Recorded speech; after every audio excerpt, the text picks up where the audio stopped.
The year is 1943. World War II is raging. The Allies are planning an invasion of Europe, but they need a diversion. They need the Nazis to believe the attack will come from elsewhere. The solution, an idea as audacious as it is bizarre. The protagonist of this story is not a courageous spy, but a homeless man who died of pneumonia. His name was Glyndwr Michael. To the world, he would become Major William Martin, an officer in the British Royal Navy.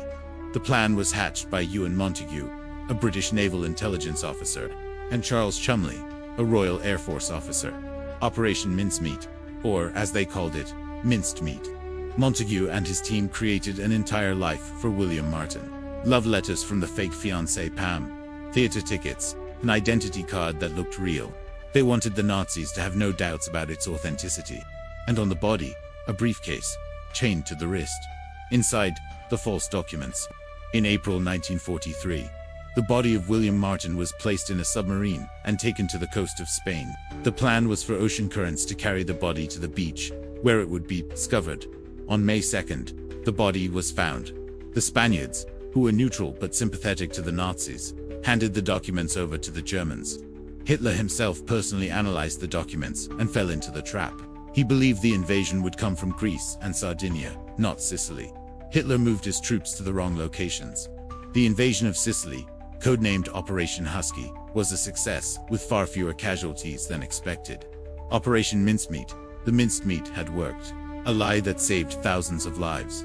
But how? How could a fake story fool the greatest military strategist of the 20th century? It helps to know that Hitler was notoriously bad at thinking strategically.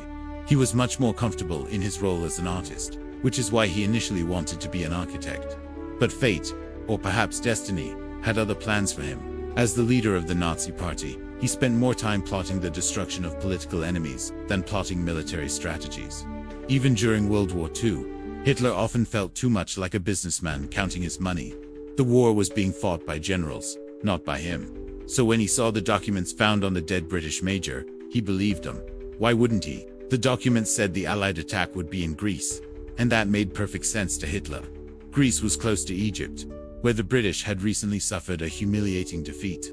It was also close to the Russian front, where the Germans were fighting a costly war. And it was far from the actual front line in Italy. So what if the Allies were trying to trick him? Hitler didn't think like a strategist. He thought like a businessman protecting his assets. So he moved some of his forces to Greece, just in case. And that is how the Allies took the beaches of Sicily almost without a fight. Thus, the body of a homeless man and the audacity of two British officers became one of the largest and most bizarre disinformation operations in history. Sometimes the most misleading stories are the ones you least expect.